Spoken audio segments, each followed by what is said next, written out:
All right, now we're going to dive in. So Nicole Sanchez, who is here with us today, I'm going to be giving the presentation, but Nicole did the bulk of the work on this.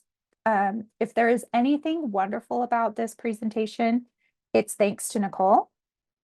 If there's anything that is subpar, that's thanks to me. So you can blame me for anything that's less than awesome. But as I mentioned, this is a really big bill that was passed in this last legislative session. And I don't mean big in terms of like size, but it's going to have big ramifications for LEAs. You may have already heard of it. Oh, and by the way, LEA is an acronym for Local Education Agency, which means a district or charter school. So we're excited to talk about this today. Again, make sure to ask questions in the chat as we go along. All right, so this bill, HB 182, as is often the case, sometimes bills put in place a brand new law, but in this case, this is an amendment to an existing law. The existing law is something we've talked about before, which is what we call Utah PPRA. We actually did a training on this in the spring training last year. And this law requires schools to get parental consent before students answer questions about certain topics. So this might sound familiar to you. And those protected topics are these: political affiliations or philosophies, mental or psychological problems, sexual behavior, orientation or attitudes, religious affiliations or beliefs. So as a reminder, this law has been in place for a long time. If you want to ask questions about these topics, of students, then you need to get parent consent. So that's been in place for a while. However, this bill makes a few changes. One of them is that it adds some clarity about the protected topics. There was a time, previously we did not have clarity in the law about whether gender identity was considered a protected topic. We knew that if you wanted to ask a student about their sexual behavior or orientation, that you needed to get parent consent, but gender identity wasn't expressly written into the bill. And now it is. So we have already given the guidance on this in the past, but now it's like super duper official that if you're ever going to ask a student a question about gender identity, including their preferred pronouns, you need to get parent consent first. We know that there are some teachers that have in the past included a question about preferred pronouns in like a getting to know you survey at the beginning of the year. So you'll want to communicate to your teachers that that's not an appropriate thing to do unless they have received parent consent first. And then also note that there are some occasions where when a student is registering for an app that it asks them questions about their gender. So that's something to keep in mind, keep an eye out for as well.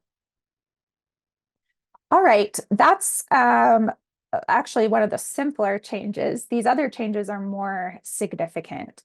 There's a new requirement to gather parent consent and provide notice at the time of registration.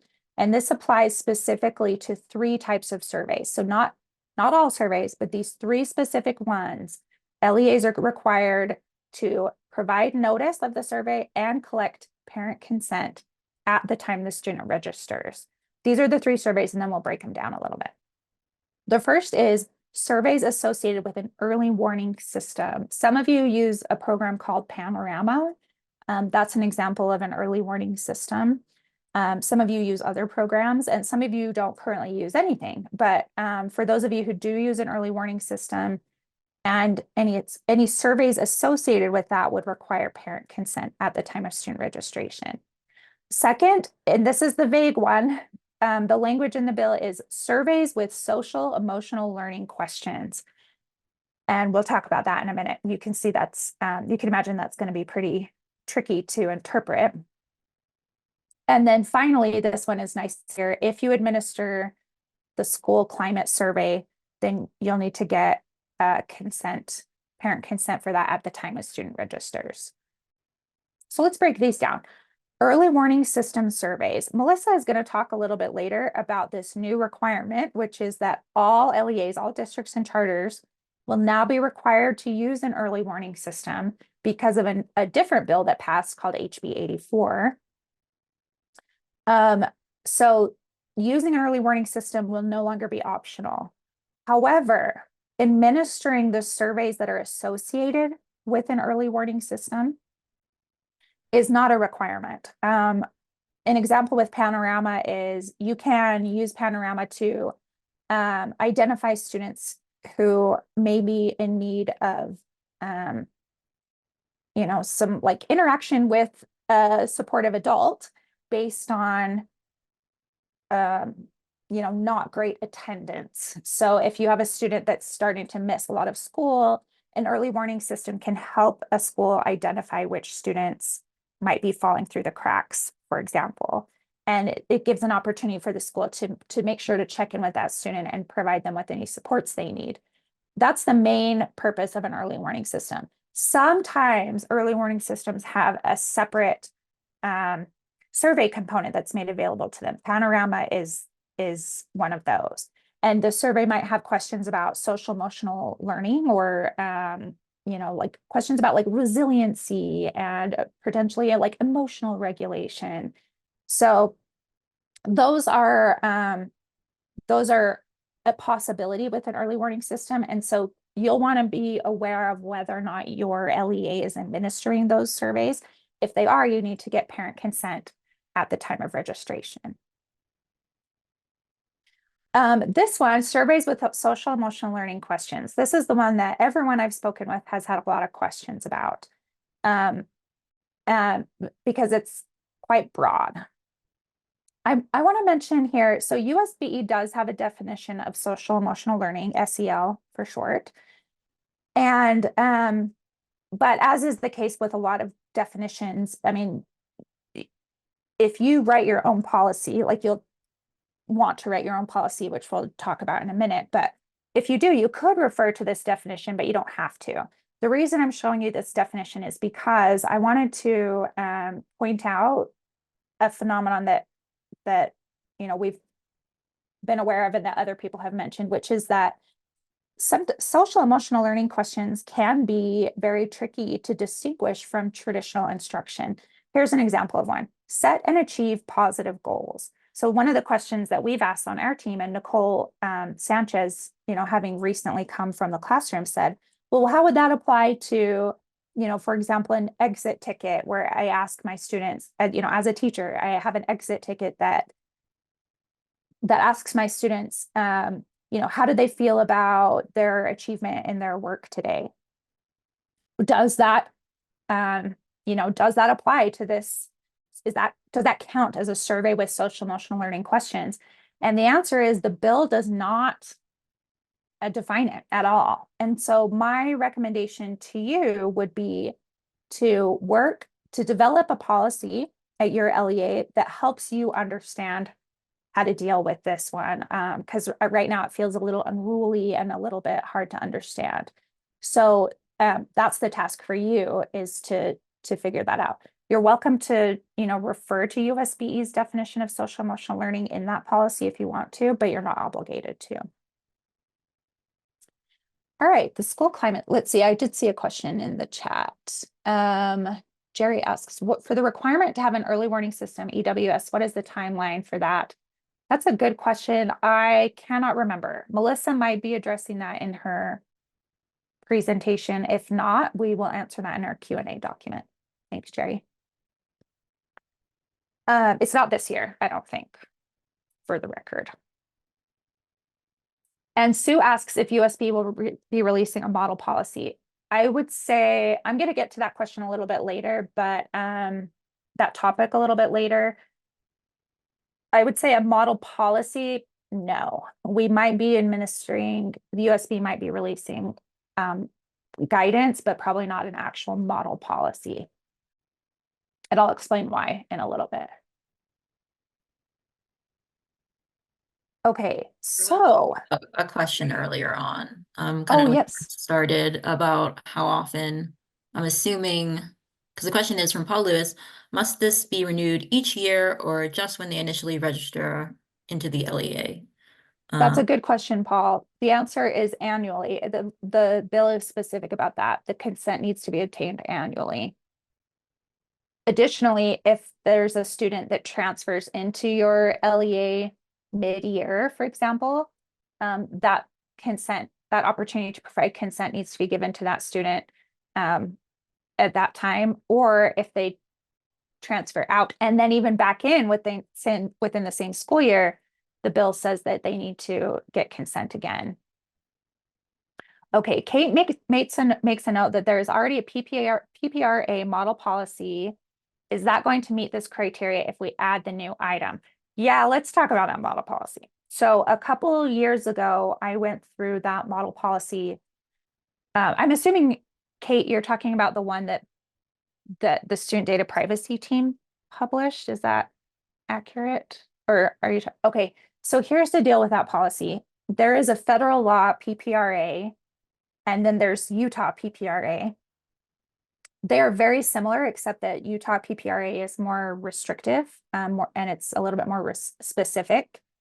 And what I found when I reviewed our model policy is that it's not exactly sufficient. There's some language that is residual to the federal law and doesn't totally represent the Utah law. It's a very messy mesh of those, or well, the meshing of those two laws is very messy. And I think when we made the policy, we didn't, it's not, I wouldn't say, I don't even like really recommend it. It's okay. But it's not perfectly sufficient. So to answer your question, Kate, I think if there were some tweaks to the model policy that we already have, I think it could be sufficient. So all that is to say, I think Kate makes a good point that there is a starting place that you could start from, but I fully acknowledge that I don't think that even our model policy is sufficient. Okay, thanks, Kate. I also have a tendency to say things that could be said in 2 words in like 5 sentences, so sorry about that. All right. Keep the questions coming. And again, yeah, Melissa, thanks for bringing that up. Let me know if other questions come in. Okay, school climate survey. There's a big change here. Formerly, like up until now, all LEAs were required to administer USBE's model school climate survey. And this is the one that's administered through Qualtrics, and I believe it's usually administered in the spring. This bill changes things so that LEAs are no longer required to administer the school climate survey. However, LEAs may continue to opt in to using the school climate survey. I will mention that USBE staff are still planning to provide and support you on administering that survey. And it is still the case that when you're developing your school discipline policies, there's a board rule all about this linked here, that they're still required to be informed by, quote, data obtained by any regular safety or health related survey, including a school climate survey. So there is potentially benefit to continuing administering the school climate survey, but the option exists for you to no longer do that if you don't want to. You'll just have to find another way to obtain this data to inform your school discipline policies. And just to reiterate, USB is not abandoning the school climate survey. We will continue to administer that. But the bill says you're no longer required to administer it.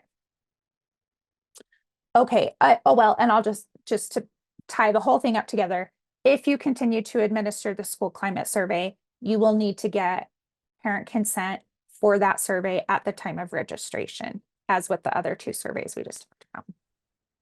Hey, Katie, I got a question that just came in. That's a good one. Yes, please. Is there a notification or document requirement for the PPRA consent in addition to the other consent? Yes, and I hate to I hate to be like, just wait for it, but there is a slide in a minute that will talk about that.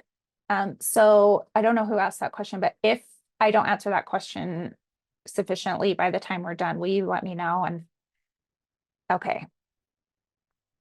And Alex asks, for the school climate survey from USBE, will we be able to administer it yearly now or just on odd years? That's a good question. I don't think there's anything that would prevent you from administering it on your own annually.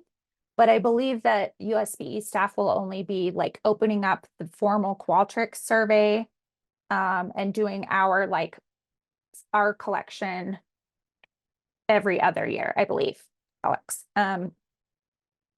But I will ask the gal who manages that. I'll ask her about that and we'll put that in the Q&A doc. Okay, the survey I received from USBE was for teachers only. Is the student one? Yes, the one that needs to be opted into is the student one. So the school climate survey has multiple versions. One is for educators, one is for principals, one is for parents, one is for students. The student one is the one that needs to be opted into. At least that's my reading of it. But now I'm like second guessing myself. Colleen, I'm going to look into that for you. Yes, thank you. I will say obtaining the consent at the time of student registration suggests to me that it's just for students, because otherwise, how would that work? So I'm gonna say for now, I believe it's just for students, but I guess we could ask about that.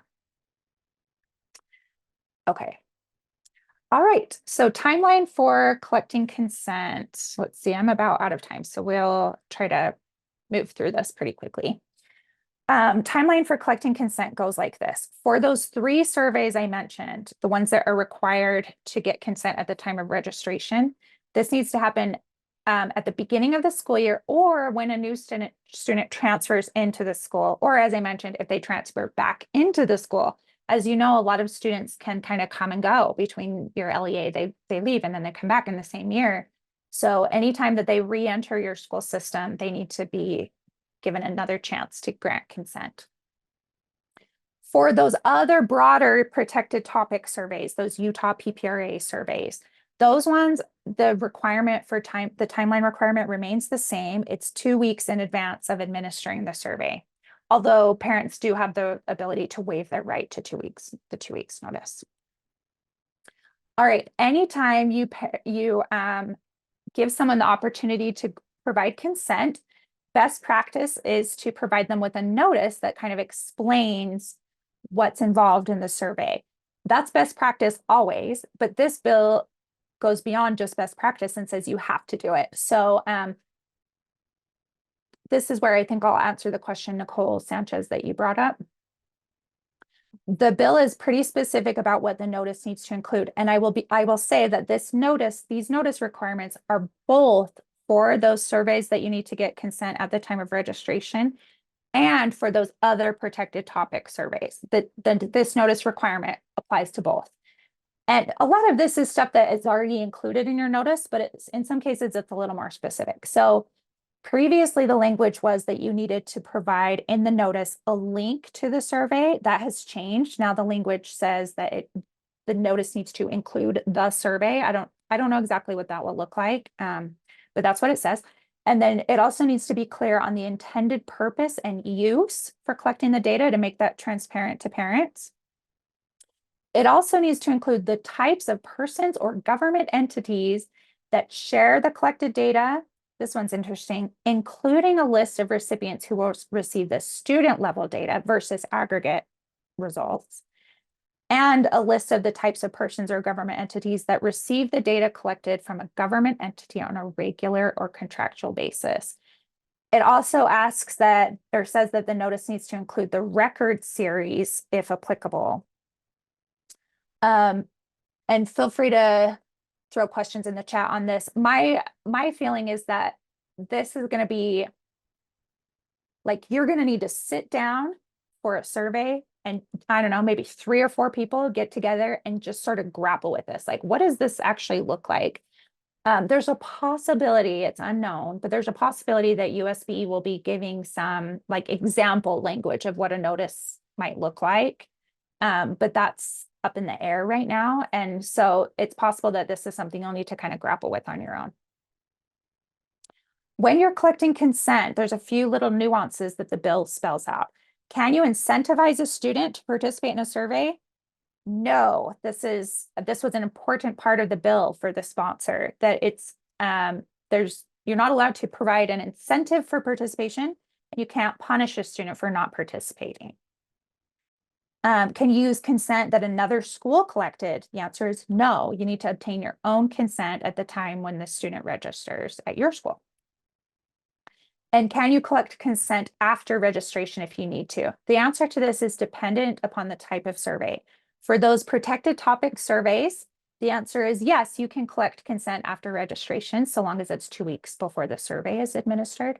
But for those specific 3 surveys, no, it can only be collected at the time of registration. Otherwise, your window is closed, and then that student just won't be able to participate in those surveys. Hey, Okay, Kate, sorry, I yes. had a question about this that I answered, and I want to make sure that I'm right. This takes effect in the summer, so this needs to be part of their registration for this coming fall. Is that correct? Yes, so I believe I think it goes into effect in May of this year. So yes, my recommendation would be if you're going to build this into your registration process, which you'll need to start working on that in May. Acknowledging that most registration windows are already open, it's possible that this won't, be fully functioning until students are registering for the next school year. But so yeah, that's my recommendation. Nicole asks, are you able to provide an incentive for completing a consent process rather than the survey itself? That's a good question. I'll answer it this way. There's nothing in the bill that says that you can't, well, let me explain what Nicole is talking about. Some schools do something where if a student returns a form for a survey, regardless of whether the parent says yes or no, just the act of returning the form, they might, reward that student with like a piece of candy, or, oh, the first class who brings back all their forms gets a donut party or something like that. That happens in some schools. There's nothing in the bill that says that you can't do that. However, I will say that there are some like misinterpretations of that. Like some people see that behavior and they think, and by some people, I mean like some parents and policymakers, they're seeing that behavior and they're thinking that it means that you're incentivizing a student to participate in the survey. So you might want to reconsider that policy from like a perception perspective. You wouldn't want parents to be under the impression that you're like encouraging the students to take the survey. So that probably warrants a conversation with your LEA to see if that practice is worth it, knowing that it could be confusing and potentially concerning to parents. Okay. All right, great. I'm going to try to wrap up in 5 minutes. Okay. What if a student starts talking about one of the protected topics, even though I haven't asked them questions? This is a really important part of this bill that's not new, actually. But I thought Nicole Sanchez was really wise in noting that this is something that we should include because we didn't talk about it last year. The law currently already specifically speaks to this, and it says that students are not prohibited from volunteering information on protected topics. For example, if you're a teacher and a student walks up to you and is like, "Hey, identify as male," while that is a protected topic that you couldn't ask them about, there's nothing that says a student can't just tell you voluntarily. So that already exists in place. However, then the question becomes, well, what about asking follow-up questions? So Nicole put together this flow chart that I think is super helpful.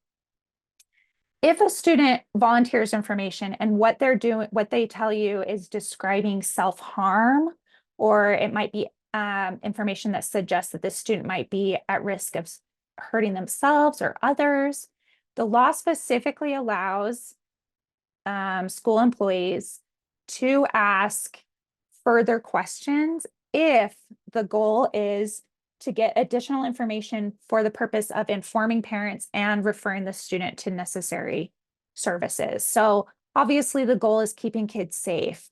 So if you or teachers need to ask questions to keep that kid safe, you can under this law, but just always make sure that keeping parents informed is a really high priority. There is one exception where if the student is in the law, that if a student is describing, abuse that they're experiencing from home, then the correct course of action is to talk to DCFS, not directly to the parent necessarily. But there's more information about that in the law itself. If they're not describing something about, self-harm or hurting themselves or others, then the answer is no. You should not move forward asking them additional questions unless you have parent consent. So school counselors, for example, these kinds of questions may come up, so they should make sure that they have parent consent before they move forward with asking additional questions about protected topics. All right, so here's your to-do list. We encourage you to update your policies where applicable. In particular, this is not guidance from me and like you have to do this, but like personally, I think if I were in your situation in an LEA, I would find it really helpful to develop a policy that gives some clarity on that second survey that we talked about, surveys including social emotional learning questions. In order to do training for staff and in order to execute that practice, I feel like you're going to need to have some kind of policy, and we encourage you to, develop that locally. You're also going to want to identify which surveys you'll be administering this upcoming year, create notices to accompany those surveys, and then update your registration process. A few of you are still doing registration in a paper pencil format, so that might, involve just adding some pages to your registration packet. But for a lot of you, that might involve communicating with your SIS vendor to get that information added to your registration process. And finally, make sure that you train staff on these changes. Especially teachers are going to need to be, reminded that gender identity questions are not appropriate without parent consent. Okay, the question about guidance from USBE. This has been an interesting topic because staff at USBE are receiving a lot of questions about this bill, but it is always the case that we have to kind of balance, we as staff and the board has to balance this, I was going to say dichotomy, but that's not the right, maybe it's a dichotomy. This, the extent to which we give guidance or legal analysis can in some ways diminish an LEA's local control. And so our feeling on this bill is that this is largely going to be something that is probably best handled at the LEA level. I realize that can be kind of discouraging because people are asking questions and wanting help on this. So I'll just say that the extent to which we will be publishing guidance is still up for debate. I'm a part of a working group that's trying to figure this out. But if we do publish some guidance on this, we'll be sending out through our regular channels. So just keep your eyes peeled. And I hope that you will kind of understand, again, the goal there with any limitations on the guidance that we provide is hoping to allow you to maintain local control to the extent possible. Alex asks if we need to have a separate notice for each survey. The answer is yes. Separate survey notice for each survey, because the pieces of information will be different. Like the purpose, for example, will be different. The survey will be different. So you could staple them all together if you're doing a paper version, but they need to be unique to the survey that they're tied to. All right, any other questions that people have? Feel free to ask them in the chat. And team, I did go a little bit over time, so my apologies. However, hopefully it'll be okay considering that some of our other presentations went under schedule.